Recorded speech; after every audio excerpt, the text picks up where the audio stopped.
Guys, welcome back to my YouTube channel C Shweta Verma. Guys, आज की इस वीडियो में हम इनकम टैक्स की कैश ट्रांजैक्शन लिमिट को डिस्कस करने जा रहे हैं। तो अगर आप बिजनेस करते हैं, प्रोफेशन करते हैं, कितने तक का कैश लेन देन आप कर सकते हैं, आप कोई लोन, डिपॉजिट और एडवांस को कैश में रिसीव करना चाहते हैं, कैश में इसका रीपेमेंट करना चाहते हैं, आप प्रॉपर्टी की परचेज और सेल करना चाहते हैं, वहां कैश की लिमिट क्या है, बैंक में कैश डिपॉजिट करते हैं या विड्रॉल करते हैं, लिमिट क्या होती है, ये सब डिस्कस करेंगे। साथ ही हम ये भी समझेंगे कि हमें कितने तक का बिजनेस में अपने या प्रोफेशन में कैश मेंटेन करना चाहिए जिससे कि हम टैक्स ऑडिट से बच पाए। और ये जो सारी लिमिट्स हैं वो as per income tax act 2025 के अकॉर्डिंग होने वाली है। तो सारे नए सेक्शंस हैं, नई लिमिट्स हैं, नई पेनल्टीज हैं जो कि हम आज सीखेंगे। और गाइज, अब से जो भी वीडियो आएगी वो as per income tax act 2025 के अकॉर्डिंग ही आएगी। तो अगर आपको नया एक्ट सिंपल लैंग्वेज में सीखना है, उसके प्रोविजंस को समझना है, तो चैनल को अभी सब्सक्राइब जरूर कर दीजिएगा। और वीडियो अगर अच्छी लगे तो वीडियो को लाइक जरूर कर दीजिएगा, शेयर कर दीजिएगा ज्यादा से ज्यादा। तो चलिए स्टार्ट करते हैं वीडियो को। तो सबसे फर्स्ट क्वेश्चन आता है कि हम लोन, डिपॉजिट और एडवांस को कैश में कितना रिसीव कर सकते हैं। तो देखिए, as per section 185 of the income tax act 2025 आप 20,000 रुपए उससे ज्यादा का लोन, डिपॉजिट और एडवांस कैश में रिसीव नहीं कर सकते। और अगर करेंगे then as per section 450 of the income tax act 2025 जितना अमाउंट आप कैश में रिसीव करेंगे उतने अमाउंट की आपको गवर्नमेंट को पेनल्टी पे करनी पड़ जाएगी। जो इनकम टैक्स एक्ट 1961 के सेक्शंस हैं वो मैंने आपको रेफरेंस के लिए यहाँ पर दे दिए हैं हर एक सेक्शन के लिए। ठीक है, अब इसी चीज को हम एग्जांपल के साथ समझते हैं। लेट्स सपोज एक पर्सन है मिस्टर एक्स, ये क्या करते हैं, अपने फ्रेंड से 25,000 रुपए का कैश लोन ले लेती हैं। अब यहाँ पे क्या हुआ, 20,000 रुपए की लिमिट एक्सीड कर गई, तो यहाँ पर क्या होगा, इनको 25,000 रुपए गवर्नमेंट को पेनल्टी पे करनी पड़ जाएगी। सेकंड एग्जांपल देखते हैं। मिस्टर एक्स क्या करते हैं, 10,000 रुपए का कैश लोन ले लेते हैं अपने फ्रेंड से। तो ये तो लिमिट के अंदर है, अलाउड है, बट वो थोड़े दिनों बाद सेम फ्रेंड से 15,000 रुपए का कैश लोन और ले लेते हैं। अब यहाँ पर लोन का आउटस्टैंडिंग अमाउंट कितना हो गया, 25,000 रुपीज। लिमिट एक्सीड हो गई 20,000 रुपए की, तो यहाँ पर गवर्नमेंट को इनको 25,000 रुपए की पेनल्टी पे करनी पड़ जाएगी। थर्ड देखते हैं एग्जांपल डिपॉजिट के केस में। लेट सपोज मिस्टर एक्स का एक हाउस है जिसको वो लेट आउट करते हैं और टेनेंट से 30,000 रुपए का कैश में सिक्योरिटी डिपॉजिट एक्सेप्ट कर लेते हैं। तो क्या ये अलाउड है? Then answer is no. 20,000 से कम ही अलाउड है कैश में। यहाँ तो ये 30,000 एक्सेप्ट कर रहे हैं, तो इनको क्या करना पड़ेगा, 30,000 रुपए की गवर्नमेंट को पेनल्टी पे करनी पड़ जाएगी। अगर हम एडवांस की बात करें तो एडवांस, जैसे आप कोई बिजनेस कर रहे हैं तो गुड्स की सप्लाई के लिए, प्रोफेशन में आप किसी सर्विसेज की सप्लाई के लिए अपने कस्टमर से एडवांस रिसीव करती हैं, तो वो भी 20,000 रुपए उससे ज्यादा का आप कैश एक्सेप्ट नहीं कर सकते। ऐसे ही इमूवेबल प्रॉपर्टी की बात करें तो इमूवेबल प्रॉपर्टी के केस में अगर आप उसकी सेल करते हैं तो आप कोई एडवांस अमाउंट रिसीव करते हैं, या सेल करने के बाद में आप कोई अमाउंट रिसीव करती हैं, तो वो भी 20,000 रुपए उससे ज्यादा का अलाउड नहीं है। अदरवाइज 100% की पेनल्टी पे करनी पड़ जाती है। क्लियर? नेक्स्ट सेक्शन देखते हैं, section 186 of the income tax act 2025। ये सेक्शन क्या कहता है कि अगर आप लोन, डिपॉजिट और एडवांस, ये तो हमने 185 में देख लिए थे, लोन, डिपॉजिट और एडवांस के अलावा किसी और तरीके का कोई भी अमाउंट आप रिसीव करते हैं किसी पर्सन से, तो आप एक दिन में 2 लाख रुपए और उससे ज्यादा का कैश एक्सेप्ट आप उस पर्सन से नहीं कर सकते। जैसे कि एग्जाम्पल से समझते हैं। लेट्स सपोज एक पर्सन है मिस्टर एक्स। मिस्टर एक्स का क्या है, एक इलेक्ट्रॉनिक शॉप को रन करते हैं। इनके पास एक कस्टमर आए, मिस्टर ए। ये जो मिस्टर ए हैं, इनसे क्या करते हैं, मिस्टर एक्स से एक टीवी ले लेते हैं 1.5 लाख रुपए का, और एक रेफ्रिजरेटर परचेज करते हैं 1 लाख रुपीज का। टोटल अमाउंट कितना हो गया, 2.5 लाख रुपए। 2.5 लाख रुपए मिस्टर एक्स क्या मिस्टर ए से कैश एक्सेप्ट कर सकती हैं? Then answer is no. Section 186 क्या कहता है कि आप किसी पर्सन से एक दिन में 2 लाख रुपए और उससे ज्यादा का कैश एक्सेप्ट नहीं कर सकते, और अगर करेंगे तो क्या होगा, सेक्शन 451 में जितना अमाउंट आप कैश एक्सेप्ट करेंगे उतने की पेनल्टी आपको पे करनी पड़ जाएगी। 100% पेनल्टी के प्रोविजन यहाँ पर है। ठीक है, सेकेंड एग्जाम्पल देखते हैं। सेकेंड एग्जाम्पल में क्या होता है, मिस्टर एक्स के पास अब दूसरे कस्टमर आए, मिस्टर बी।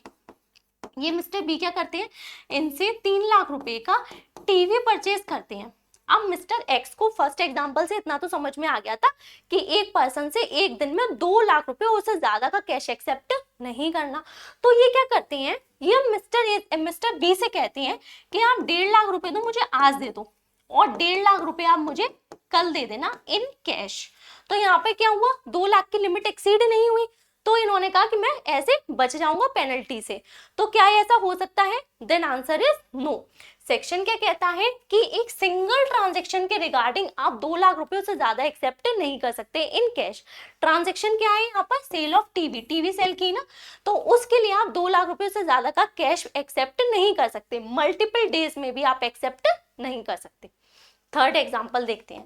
मिस्टर एक्स, आप लेट सपोज एक इवेंट ऑर्गेनाइजर है, इनके पास एक बैंकेट हॉल है जिसको वो रेंट पर देती हैं, इसके साथ ही उसकी डेकोरेशन की और केटरिंग की सर्विसेज भी ये प्रोवाइड कर देती हैं। अब मिस्टर एक्स के पास में कस्टमर आए मिस्टर सी, इनको ये बैंकेट हॉल रेंट पर चाहिए था बर्थडे पार्टी के लिए। अब इसके साथ में वो डेकोरेशन की केटरिंग की सर्विसेज भी मिस्टर एक्स से ले लेती हैं। अब यहाँ पर मिस्टर एक्स मिस्टर सी को 3 बिल इश्यू करती हैं। एक बिल होता है 50,000 रुपए का बैंकेट हॉल का रेंट, दूसरा बिल होता है 80,000 रुपए का डेकोरेशन के चार्जेस का, एंड थर्ड बिल होता है 1 लाख रुपीज का केटरिंग सर्विसेज का। टोटल पेमेंट कितना हो गया? 2,30,000 रुपए। मिस्टर एक्स को एक दिन 50,000 रुपए का कैश पेमेंट कर देते हैं, नेक्स्ट डे 80,000 रुपए का कैश पेमेंट कर देते हैं, उसके नेक्स्ट डे 1 लाख रुपीज का कैश पेमेंट कर देते हैं। तो क्या वो ऐसा कर सकते हैं? क्योंकि देखो एक दिन में 2 लाख से कम का कैश रिसीव कर रहे हैं, प्लस एक ट्रांजैक्शन के रिगार्डिंग कर रहे हैं, तीनों ट्रांजैक्शन अलग अलग है और 2 लाख से कम की लिमिट है, तो क्या ऐसा कर सकते हैं? Then answer is no. Section 186 क्या कहता है? सिंगल इवेंट और ओकेशन के रिगार्डिंग भी आप 2 लाख रुपए से ज्यादा का कैश एक्सेप्ट नहीं कर सकते। यहाँ पे इवेंट क्या था? Birthday party. अब आप सेपरेट बिल इश्यू करके बोलते हैं सेपरेट ट्रांजेक्शन है, then it is not allowed. ये एक ही ट्रांजेक्शन है और इस केस में आप 2 लाख से ज्यादा का कैश एक्सेप्ट नहीं कर सकते। करेंगे तो क्या होगा? 2,30,000 की पेनल्टी आपको पे करनी पड़ जाएगी। क्लियर? नेक्स्ट सेक्शन देखते हैं। अभी हमने सेक्शन 185 में क्या देखा था कि आप लोन, डिपॉजिट और एडवांस को रिसीव करते हैं तो 20,000 रुपए से ज्यादा का कैश एक्सेप्ट नहीं कर सकते। अब इनका रीपेमेंट भी तो करेंगे, तो अब आ जाता है सेक्शन 188 रीपेमेंट के बारे में। तो अगर आप लोन लिया, आपने लोन का रीपेमेंट कर रहे हैं, या फिर जो सिक्योरिटी डिपॉजिट लिया था उसको आप अपने टेनेंट को वापस कर रहे हैं, या फिर आपने जो एडवांस लिया था अपने कस्टमर से, अपने क्लाइंट से, आप सर्विसेज नहीं प्रोवाइड कर पाए, गुड्स को सप्लाई नहीं कर पाए, वो वापस कर रहे हैं, या फिर इमूवेबल प्रॉपर्टी के रिगार्डिंग आप अपने एडवांस को वापस कर रहे हैं, या फिर इमूवेबल प्रॉपर्टी का पेमेंट कर रहे हैं किसी भी तरह का, तो 20,000 रुपए और उससे ज्यादा का कैश अलाउड नहीं है। 20,000 रुपए उससे ज्यादा का कैश अलाउड नहीं है, और ये जो अमाउंट है वो इंटरेस्ट के साथ है। इंटरेस्ट के साथ आप 20,000 रुपए से ज्यादा नहीं दे सकते। आप कहेंगे मैं 15,000 तो प्रिंसिपल अमाउंट दे रहा हूँ, 10,000 रुपए मैं इंटरेस्ट दे रहा हूँ कैश में, बट ऐसा आप नहीं बोल सकते। 20,000 रुपए उससे ज्यादा का आप कैश पेमेंट नहीं कर सकते इसका। ठीक है, सेक्शन 188 है, और अगर आप करते हैं तो सेक्शन 453 में जितना अमाउंट आप कैश में पे करेंगे उतने अमाउंट की आपको पेनल्टी पे करनी पड़ जाएगी। नेक्स्ट देखते हैं कैश एक्सपेंडिचर के बारे में। देखिए जब भी हम कोई बिजनेस करते हैं, प्रोफेशन करते हैं, तो उसकी इनकम हम कैसे निकालते हैं? अपना P&L अकाउंट बनाकर। P&L अकाउंट में हमारी जो टर्नओवर है उसको हम क्रेडिट साइड लिख देते हैं, अदर जो ग्रॉस रिसीट्स हुई है वो हम यहाँ पर लिख देते हैं, जो हमारे बिजनेस के एक्सपेंडिचर होते हैं बिजनेस और प्रोफेशन के यहाँ आ जाते हैं, फिर हमारा आ जाता है प्रॉफिट। ये जो प्रॉफिट होता है हमारे बिजनेस और प्रोफेशन की इनकम यही होती है, और इस इनकम पर हमको स्लैब रेट से टैक्स पे करना होता है। क्लियर? ऐसे ही तो होता है। अब हमारा जो जितने ज्यादा एक्सपेंडिचर होंगे उतना ही प्रॉफिट हमारा कम हो जाएगा, प्रॉफिट कम होगा तो टैक्स भी हमको कम पे करना पड़ेगा। बट अगर आप अपने बिजनेस और प्रोफेशन में एक्सपेंडिचर करते हैं कैश में, तो आप 10,000 से ज्यादा का कैश एक्सपेंडिचर नहीं कर सकते। अगर आपने 10,000 से ज्यादा का कैश एक्सपेंडिचर किया तो वो P&L अकाउंट में अलाउ नहीं होगा, आप यहाँ उसको माइनस नहीं कर सकते। माइनस नहीं करेंगे तो क्या होगा? प्रॉफिट इंक्रीज हो जाएगा, टैक्स भी आपको ज्यादा पे करना होगा। सेक्शन क्या है? Section 36 subsection number 4 of the income tax act 2025। Clear? But एक एक्सेप्शन है। एक्सेप्शन क्या है? अगर आप इंगेज हो किसमें? ट्रांसपोर्टेशन ऑफ गुड्स में, तो यहाँ पर कैश एक्सपेंडिचर की लिमिट क्या है? 35,000, तो 35,000 से ज्यादा आप नहीं कर सकते। सेक्शन है section 36 subsection number 6 of the income tax act 2025। Next है कैपिटल एक्सपेंडिचर। तो देखिए कैपिटल एक्सपेंडिचर क्या कि अगर आप अपने बिजनेस और प्रोफेशन के लिए कोई plant, machinery, equipment, computer, laptop ये लेकर आ रहे हैं, तो ये बिजनेस और प्रोफेशन का क्या होता है? Capital expenditure. इस पर आपको क्या मिलती है? डेप्रिसिएशन। डेप्रिसिएशन P&L अकाउंट में डेबिट हो जाएगी, तो आपका प्रॉफिट क्या हो जाएगा? कम हो जाएगा, और आपको टैक्स भी कम पे करना होगा। तो मशीनरी की कॉस्ट जितनी ज्यादा होगी, डेप्रिसिएशन भी उतनी ज्यादा आपको मिलेगी, और प्रॉफिट उतना ही आपका कम हो जाएगा। बट अगर आप उस मशीनरी के रिगार्डिंग पेमेंट कर रहे हैं और एक दिन में 10,000 रुपए से ज्यादा का कैश पेमेंट कर देती हैं, तो जितना कैश आपने पे किया है वो उस मशीनरी की कॉस्ट का पार्ट नहीं बनता। तो इससे मशीनरी का जो अमाउंट है, जो कॉस्ट है वो कम हो जाती है, डेप्रिसिएशन भी कम हो जाती है, प्रॉफिट आपका इंक्रीज हो जाता है, इससे टैक्स भी आपका इंक्रीज हो जाता है। Section 39 subsection number 2 of the income tax act 2025 है जो कहता है 10,000 से ज्यादा का अगर आप कैश में एक्सपेंडिचर करोगे एक दिन में, तो वो जो अमाउंट है कैश एक्सपेंडिचर मशीनरी की कॉस्ट का पार्ट नहीं बनेगा। क्लियर? ये है। नेक्स्ट हम देखते हैं कि अगर आप डोनेशन करते हैं टू चैरिटेबल ट्रस्ट और अ पॉलिटिकल पार्टी, तो इस केस में क्या है, अगर आप ओल्ड टैक्स रेजिम ऑप्ट करते हैं तो आपको डिडक्शन मिल जाती है सेक्शन 80G में, और ये न्यू सेक्शन जो है इसका वो है सेक्शन 133 इनकम टैक्स एक्ट 2025 का। बट यहाँ पे 2,000 से ज्यादा कैश डोनेशन अलाउ नहीं है, अगर आप करेंगे तो ओल्ड टैक्स रेजिम में आपको इसकी डिडक्शन नहीं मिलेगी कैश एक्सपेंडिचर की, ठीक है, और न्यू टैक्स रेजिम में तो वैसे भी नहीं मिलती।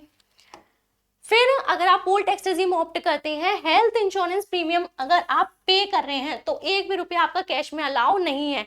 अगर आप कैश में पेमेंट करेंगे तो सेक्शन 80D की डिडक्शन आपको नहीं मिलेगी। 2025 का सेक्शन क्या है, सेक्शन 126, और ये किस में डिडक्शन मिलती है, ओल्ड टैक्स रेजिम में। न्यू टैक्स रेजिम में इसकी डिडक्शन नहीं मिलती। नेक्स्ट है cash deposit limit in bank.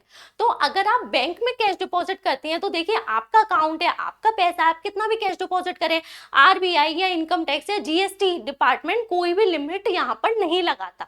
But अगर आप क्या करेंगे, एक साल में अपने सेविंग बैंक अकाउंट में 10 लाख से ज्यादा का कैश डिपॉजिट कर देंगे, या करंट अकाउंट में 50 लाख से ज्यादा का कैश डिपॉजिट कर देंगे, या फिर आप क्या क्रेडिट कार्ड का 1 लाख से ज्यादा का कैश में पेमेंट कर देंगे, ऐसा कोई भी अगर आप ट्रांजेक्शन करते हैं ना तो इसको हाई वैल्यू ट्रांजैक्शन बोला जाता है। इस केस में बैंक क्या कर देता है, इन ट्रांजैक्शन की रिपोर्टिंग कर देता है इनकम टैक्स डिपार्टमेंट को आपके पेन नंबर के साथ में। सेक्शन होता है 508 of the income tax act 2025। इस रिपोर्टिंग को बोला जाता है एसएफटी रिपोर्टिंग। अब यहाँ पे क्या है, इनकम टैक्स डिपार्टमेंट के पास इंफॉर्मेशन चली आती है कि आपने इतना हाई वैल्यू का कैश डिपॉजिट किया है, तो फ्यूचर में इनकम टैक्स डिपार्टमेंट कभी फ्री हुई तो वो आपसे पूछ सकती है नोटिस सेंड करके कि आपके पास में इतना हाई वैल्यू कैश कहाँ से आया, ठीक है। तो इससे कम ही अगर आप बैंक में डिपॉजिट करें कैश तो वो सही रहता है, ज्यादा ठीक रहता है। उसके बाद में कैश विड्रॉल की बात आती है, तो देखिए आपका अकाउंट है, आप कितना भी कैश विड्रॉ करें, अपना पैसा है निकालें, कोई दिक्कत नहीं है। बट अगर आप एक साल में 1 करोड़ से ज्यादा का कैश विड्रॉ करती हैं तो जितना कैश आप 1 करोड़ से ज्यादा विड्रॉ करेंगे बैंक उस पर 2% की रेट से टीडीएस डिडक्ट कर लेगी और फिर नेट अमाउंट आपको पे करेगी। पहले सेक्शन 194N होता था टीडीएस का, अब section 393 of the income tax act 2025 है ये, जो बोलता है 2% का टीडीएस यहाँ पर डिडक्ट हो जाएगा। अब ये जो टीडीएस का अमाउंट है आप अपना आईटीआर फाइल करके इसको क्लेम कर सकते हैं। जो 194N था ना पहले इनकम टैक्स एक्ट 1961 में, वो थोड़ा अलग था, उसमें 2 रेट होती थी, 5% की और 2% की, और वो इस पर डिपेंड थी कि आपने पिछले 3 साल का आईटीआर फाइल किया है या नहीं किया, इस तरह से होती थी। बट अब यहाँ पर सिंपल कर दिया है, 1 करोड़ से ज्यादा का कैश विड्रॉ करते हैं तो 2% की रेट से टीडीएस डिडक्ट आपका हो जाएगा। उसके बाद में प्रिजम्पटिव टैक्सेशन स्कीम की बात करते हैं। अब हम ये समझेंगे कि बिजनेस और प्रोफेशन में कितने तक का कैश मेंटेन करें जिससे हम टैक्स ऑडिट से बच पाए। तो देखिए हमने इनकम टैक्स एक्ट में प्रिजम्पटिव टैक्सेशन पढ़ते हैं, कितने प्यारे से सेक्शन होते थे, सेक्शन 44AD, सेक्शन 44ADA।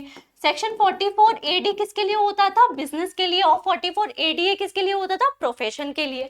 तो जब भी हम किसी बिजनेस और प्रोफेशन की इनकम कैलकुलेट करते हैं, हमने अभी भी समझा था कि हम इनकम कैसे आइडेंटिफाई करती हैं, अपना P&L अकाउंट बनाकर हमारी बिजनेस और प्रोफेशन की इनकम निकलती है। यहाँ पे क्या आता है हमारा ग्रॉस टर्नओवर या फिर ग्रॉस रिसीट, और इसमें से हम एक्सपेंडिचर को माइनस कर देते हैं। फिर उसके बाद में हमारा प्रॉफिट आता है, और ये प्रॉफिट ही हमारी क्या होती है, बिजनेस और प्रोफेशन की इनकम होती है जिस पर हमको टैक्स पे करना होता है।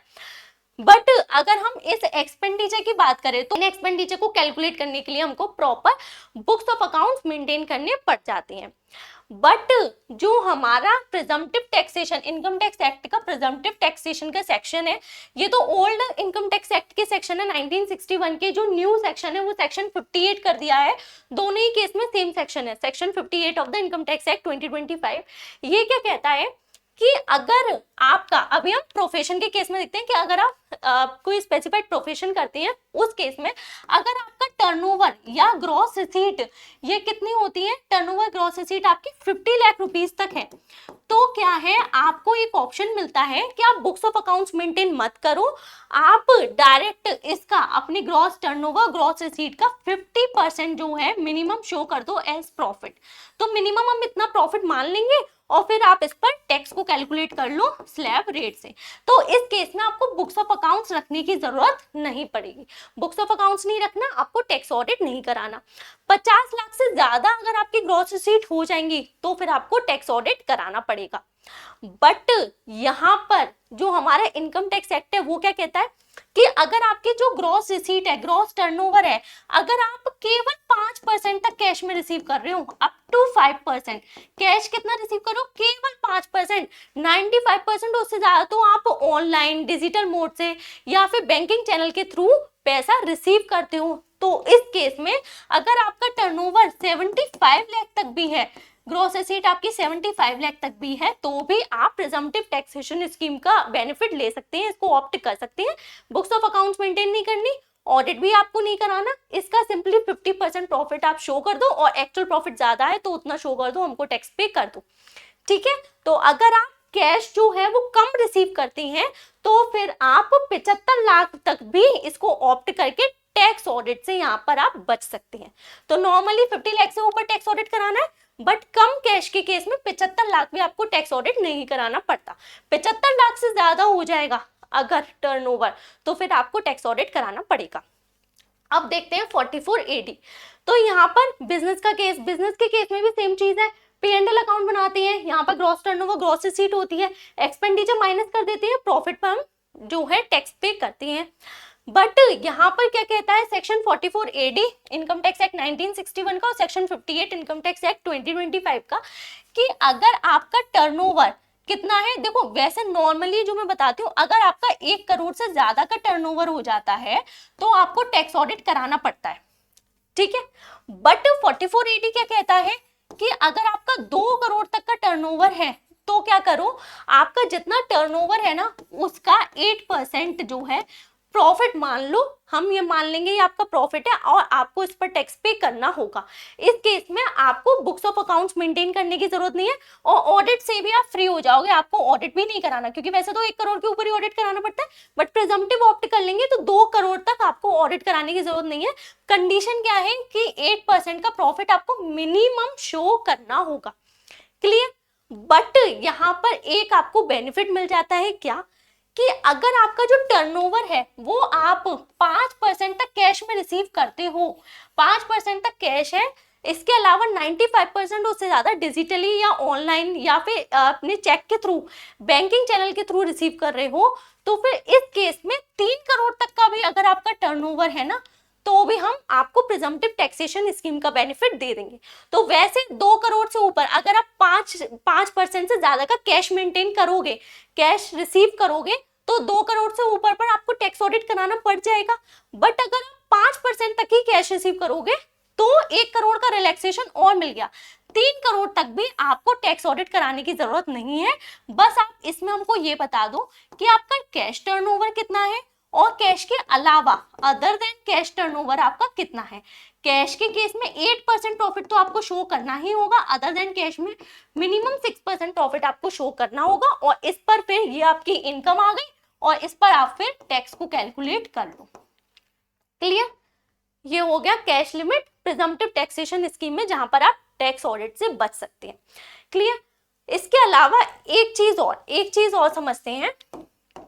अब मैंने आपको यहाँ पे ही बताया 1 करोड़ तक तो कोई टैक्स ऑडिट नहीं है, 1 करोड़ से ज्यादा टैक्स ऑडिट होता है, बट 2 करोड़ तक प्रिजम्पटिव ऑप्ट कर लोगे तो टैक्स ऑडिट से बच जाओगे।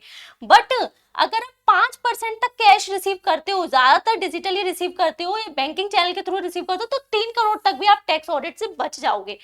बट एक और बट इसमें है क्या, कि अगर आपकी टोटल रिसीट, टोटल अलावा और भी आपकी कोई रिसीट है, लेट सपोज आपको किसी हाउस से रेंट मिलता है, ऐसे भी अदर जो बिजनेस के अलावा अगर आपको कोई और रिसीव होता है अमाउंट, और आपके जो टोटल एक्सपेंडिचर, बिजनेस का एक्सपेंडिचर हो, बिजनेस के अलावा कोई भी और किसी भी तरह का एक्सपेंडिचर है, ये भी आपका अप टू 5% कैश है, बाकी का सब ऑनलाइन है, बैंक के थ्रू है, ये भी आपका अप टू 5% कैश है, बाकी का सब ऑनलाइन है, बैंक के थ्रू है, तो इस केस में आपको 10 करोड़ तक टैक्स ऑडिट नहीं करवाना।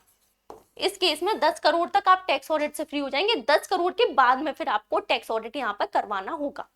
क्लियर? तो ये थी हमारी कैश ट्रांजैक्शन की पूरी वीडियो, जिसमें हमने हर तरह के कैश ट्रांजैक्शंस को कवर कर लिया, और सबसे इंपॉर्टेंट तो हमने प्रिजम्पटिव टैक्सेशन भी कवर कर लिया, और जो टैक्स ऑडिट था वो भी हमने फुल कवर कर लिया है, और वो भी इनकम टैक्स एक्ट के नए सेक्शंस के साथ में। तो वीडियो कैसी लगी कमेंट करके जरूर बताइए, अच्छी लगी हो तो लाइक जरूर कीजिएगा, शेयर जरूर कीजिएगा वीडियो को, और चैनल को सब्सक्राइब जरूर कर दीजिएगा, क्योंकि अब हम नया इनकम टैक्स एक्ट 2025 पढ़ने वाले हैं। ओके, आप हमें हमारे टेलीग्राम चैनल पर भी फॉलो कर सकते हैं, ज्वाइन कर सकते हैं, जहां पर हम लेटेस्ट इन्फॉर्मेशन और अपडेट्स को शेयर करते रहते हैं। मिलते हैं नेक्स्ट वीडियो में। Thank you so much.